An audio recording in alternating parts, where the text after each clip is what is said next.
Buno obudde eziri out fenga ffe ababiri keka akayimba akabbiddwa. Akayimba ke bayita Obulungi Bunuma. Abasajja ke bafula Obulungi Bunuma ke kabbibwa ffe akaffe kaali Obwavu Bunuma. Amuna bakunyirira naye nze sirina bulungi Obwavu Bunuma. Mbuulira ku nkona mu matu mbuulira ne kutama. Amazima gennyini olwaffe olusinga okunyuma. Baba bagamba nti twakwata akayimba k'abasajja ne tukakolamu volongoto. Weewane eno nti ffe akaffe twetandikira mu COVID okawandiika kati olwoka recordinga era still mu COVID. Obwongo bwaffe babukozeemu ssente muganda wange. Lwimba mbalabala mu lwimba ne munambeemu kati wano mu Uganda. Lwimba lwakabi bamukozeemu ssente naye bo kye bayimba bakiyita bubblegum music. Nti akubira mwezi gumu natandika offedinga. For example, waliwo ye mu kayimba ke yayimba obanga agamba chai twamulisa bikoze bitya yakayita mbu chai na usitegeera. Then eyange zinagamba abali na kunsimbi benyamiza usitegeera. Tuli bulungi baba ogamba otya tetulina buzibu ya fe R&B. Yes, Roja and Beka music. Kuyimba tukuluddemu emyaka ng'esatu kutwaliza awamu nasinkanya muganda wange ono kuyimba tukuluddemu mbanga ddene nze Beka ono ye Roja. Kyokuyimba awamu actually nze yakireeta muganda wange n'akibayinga. Yes, ne tugisalawo tukikole. Sikugaana naye nayimbako nze kange era owuliranga vibe y'omu eba tewera fiti. Nitugamba katugatte vibe. Yali alina vibe gyanyongako nga nange nyina gye mwongerako. Netusalawo tugatte vibe ekintu kinyume. Zange nganze nina ennyimba nnyingi ziringanga sijja na kulimba nyingi. Buno obudde eziri out fenga ffe ababiri keka akayimba akabbiddwa. Naye ng'ezikyali mu studio zo nnyingi era tuplanning okureleasingako mpola mpola okusinziira ku kinaabeera mu environment. Akayimba ke bayita Obulungi Bunuma. Abasajja ke bafula Obulungi Bunuma ke kabbibwa ffe akaffe kaali Obwavu Bunuma. Ba B2C. Ba B2C abo. Bakafula Obulungi Bunuma akaffe kali Bwavu Obwavu Bunuma. Amuna bakunyirira naye nze sirina bulungi Obwavu Bunuma. Mbuulira ku nkona mu matu mbuulira ne kutama Obwavu bunzita. Amuna bakunyirira naye nze sirina bulungi Obwavu Bunuma. Mbuulira ku nkona mu matu mbuulira ne kutama Obwavu bunzita. Oluyimba olwo okutandika odduwandiika era mu COVID. Yes, COVID yennyini oyo yatandika. Twatandikira owandiika oluyimba olwo. Kuyo idea yali yaffe. Idea yaffe abagikola. Tetwamanya bumanya ngeri gye balufunamu oluyimba naye nga idea yali yaffe. Abaami abo babeererewo abakyamu we wano. Baba bagamba nti twakwata akayimba k'abasajja ne tukakolamu volongoto. Weewane eno nti ffe akaffe twetandikira mu COVID okawandiika kati olwoka recordinga era still mu COVID. Kitegeera. Kati moyo period yonna B2C baali bayimba nyimba kyawo simanyi. Bagenza okutuuka right now ne basaba ba releasing their song nga kaffe twakakola dda only that nti bulijjo kakyali mu studio. Kati bavaayo ne bagamba nti abaana bandibanga be bakyusa akayimba k'abasajja then osekiwa nti twagenda mu future ne tudda mu past ne tudda mu future ate. Akayimba ko muganda nga tetusobola tufenga ffe tetusobola mmanya abamu batugamba producer batugamba kale gundi ngeri nyingi akayimba ko ngeri gy'okuba nti kafuluma mu studio. Right aso kubanga yajja mu studio n'atula mu studio n'awulira akayimba oba omuyimbi yenna kyonna. Kayimba ako kasooka ne katukuba wala akaba B2C. Yes, kuba twabyeddanga content alimu y'owaffe. So katuyisa bubi nnyo nga twakakawulira bwe tuti. Ne tusalawo tukole step eddako kuba omuntu gwe twalina ovunaana ffe nga ffe biseera bye yali producer. Kuba ye muntu yekka yali amanyi ku bintu byaffe. Ne waka waffe gwe tulina mu studio. Yeso gwe twakwata awo ne tumujimbamu awo tubitaddemuko ku bapoliisi awo. Tulwanye awo ku ntalo avuddeyo. Ne tusigalira ng'agamba se yakatunda. so ntusigalawo nga ffe tusuubiriza nti bw'aba si yakatonda wandibanga waliwo abajja mu studio mu time za mastering mu time za mixing awo ne barecordinga buclip oba ne babba idea ne bagitunza abasajja oba ebintu bwe bityo kuba producer yagamba nedda Mamita Hector studio bagiyita volume. Producer Mamita Hector, yeah. Hector, before releasing this song, abadde nga kyali Lwaffe. Kitegeera. Nga tumumanyi nti Hector producer, ninga tumanyi ya producer wa fono bana abamanyimu abakozeko ne bayimbi abanene nga tutyo kola nayo raka sente. So twanyiga lumu ne tumugamba Hector mabaako kyotukwasaganyiza. Naga kali katukole. Kati twatandikira okukola naye era project yali eyo y'Obwavu Bunuma. Ebiseera ebyo ogamba nti okola serious music kuba twajja ntumwa Hector twagala kola yakayimba bwe kati nti munyimbiremu kali manyi avayibu biki munyimbiremu kati amazima gennyini olwaffe olusinga okunyuma lwansonga eno lunyuma olw'ensonga lulina message lwaddala lw'amazima terulimu bulimba oba okitegeera olwaba B2C ndabanga bulimba bwennyini bali mu kwewaana balungi balina emibiri bakola emibiri ekyo tekinawo kiyambira Munnayuganda aba yeetaaga amanye ndi mu mbeera mbi ndi mwavu nkivuunuse ntya kitegeera kati ffe kye twayimba embeera embi ey'obwavu eyaliwo era mu kayimba era bw'okawuliriza obulungi kiraga nti tetulina kyakukola mu bwavu buno naye tulina okusigala nga tuli bagumu tuyinza okkivuunuka one day one time yo message yali mu luyimba lwaffe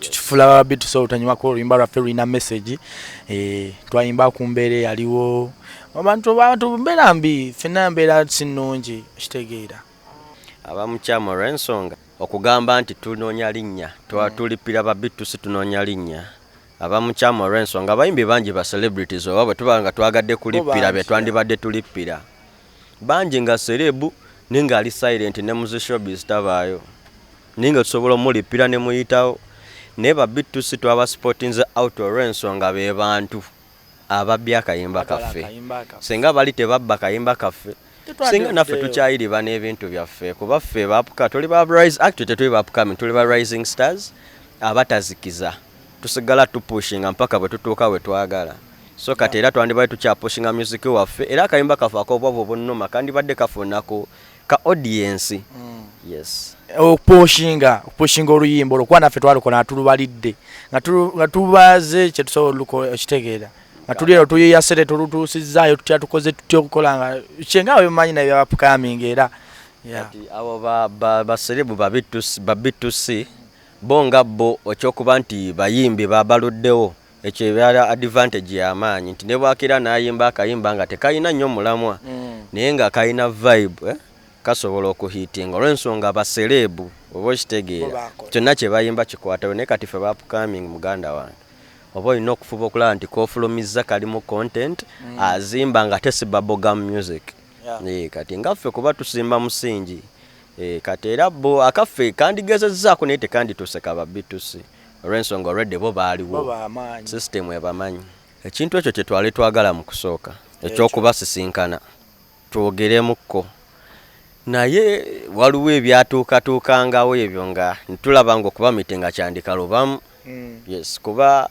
ebiseera ebyo twafunaafunangayo obu threats obutonotono nga buva mu management nga balaga nti ffe tuboononedde erinnya banyiivu nnyo si basanyufu era kye bagenda otukola kibi singa baba tukutteko kati awo naffe ne tugamba owaayi katulumbe media osanga media yena abajja nga bagamba bagala bakuba kola bikitusiba biki ku mugezi agaffe ku bungo obwaffe batusibe enoka management ya B2C bagala tusiba batunoonya netulaba nga tuyinza obutakifunamu kuba tuli mufe ya muganda wange netugamba owaayi katulumbe media bajja kujja mu kuba ne kati ffe kye twagala ababaami abo baveeyo mu media nga ffe bwe tuli baveeyo bajje bagambe abaana abo tugenda kuba twogera nabo oba bajje batumiitinge ffe basobola otusanga mu studio tubaayo naku zino gye tukasiba mu studio eyo ebuzige wa Hector yes gye tukasiba tubaayo eyo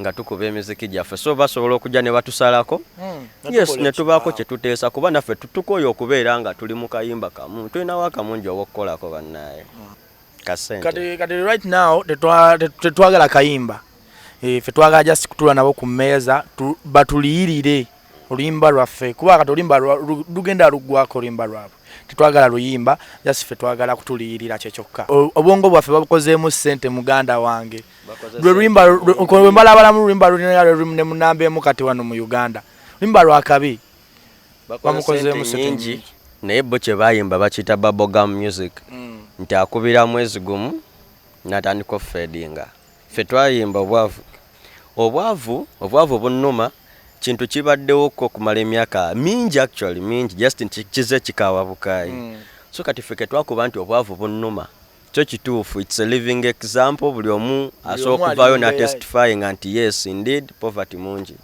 so kati ffe akaffe tukiwa nti tetugenda kugamba nti kagenda tukolera nnyo nga bwe kandikoze ne kagenda beera mu saturation nga yes bagamba mu butuufu obwavu yes just ffe twagala batuliyirira abasajja abo batwala chorus ne batwala ne flow engeri gye bifollowinga byonna babba chorus batwala babba chorus ne babba ne flow yonna mu verse mulimuko ne verses awo no wagambye denti flow ne verses ezo wesanga kati verse yange waliwo n'oli omwami Bobby Lash we yagezaako okugezaako kale okugattagatta waawo melodies okugezaako faana muzange for example waliwo ye mukayimba ke yayimba obanga agamba chai twamulisa bikoze bitya bitya yakayita mbu chai na usitegeera then eyange zinagamba abali na kunsimbi benyamiza usitegeera yes wonna mabanja geyongera yoyomise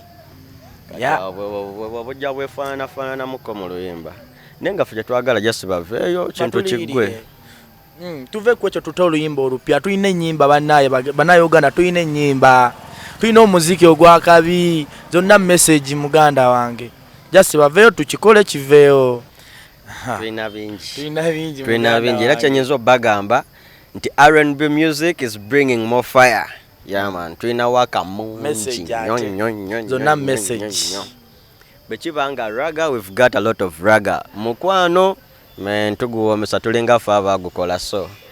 Tulina waka mungi. Simanyi nefe we twatandikira okumanya Hector.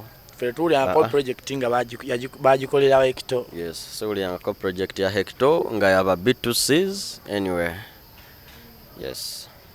Sajja baveyo mirembe. Ffe twagala mirembe gyokka si efaagala obeera mawulire simala tukole ebikyo kitegeera baveeyo tukole ekintu ekitambula tuveeyo tukole ekiddako tubawo ekitiibwa by the way yes tubawo ekitiibwa waliwo abantu abamu abakomentinga ng'obusungu bwatuyitirako those days ebyasooka ne bagamba ng'obusungu twakozesa bungi ogamba nti tetubamanyiwa ba B2Cs amazima gali nti tubawo ekitiibwa you such good musicians. Yes, mubadde ne repetition yammwe just nti mutandise ogenda nga mugitanishinga but you guys muyimba bulungi just muveeyo kana akasonga tukamalirize tutandike naffe okukola commercial music twagala naffe kulya ku sente zaffe sente z'ennyimba zaffe nga mmwe bwe mulya muzammwe nga bavuddeyo mu mawulire ne bakyogera ne bagamba mbu simanga mbu tebalina sente olwo nga sente bazikoze mu luyimba lwaffe tetusobola bikkiriza muganda wange tetusobola kukkiriza tukakana muko nero omutima gusigala si mumativu kuba bakoze sente nyingi mukayimba balukozeemu sente oluyimba olwo balukozeemu sente muganda wange obeera n'owulira oluyimba lwo n'owulira nga wenna amazima yonna tokyategeera ng'oluyimba lwo bali lupafominga bagenda ku lushow balupafominga bafuna sente eludda ekintu ekyo kimpa nnyo essanyu buli bwe mpulira nti bali mu Bulungi Bunuma babuyimba abantu bakuba emizira ngamba yes tulina talent abasajja abo ate bo tebandize ffe tuba tusuubira ate bo genda mu basajja ab'amaanyi okubba ennyimba ne bagenda mu basajja ab'amaanyi kati nga babebekulu bakamiliyoni baani okitegeera naye ate bajja muffe ate abato okitegeera ne bagenda ku YouTube nabateeka copyright kyokka batumazeemu kale nnyo amaanyi cause bo basita ate bakola ekintu ekitabajjaamu kale bannayuganda bafaani baffe abagenda okubeera abafaani baffe abadde abaliwo abaliddako n'abaliddako tubakakasa nti kati ffe twazze kulema R&B music yes twazze kuba hiti zokka mweyongere okwagala music waffe kuba tulina bingi ebijja store ekya ebimbye. Tewali muganda wange. Tewali muganda wange yatunda luyimba. Tusiiba tuti. Omanye empiso. Okujjako nga kyankuba California naye tusiiba tuti. No. Okujjako nga yankuba California nampitamu emabega naye tekisoboka. No muganda wange mwesiga nnyo tetulina mize mibi. Business is always business. Tewali yatunda luyimba. Tekisoboka singa ffe abalutunda. My dear singa letumala budde. Yes. Tekisoboka bave bagambe nti eyo yalutunda. Kyetwagala wabanga kuliko ono yalutunda bave bagambe nti Roja yatunda oluyimba. Wabanga waliwo yalutunda bave bakole ki bagambe nti nze natunda oluyimba baveeyo kyokka. Naye nga ffe tetusobola tunda waka waffe ate oluda ne tucomplaininga nnyo bwe tuti.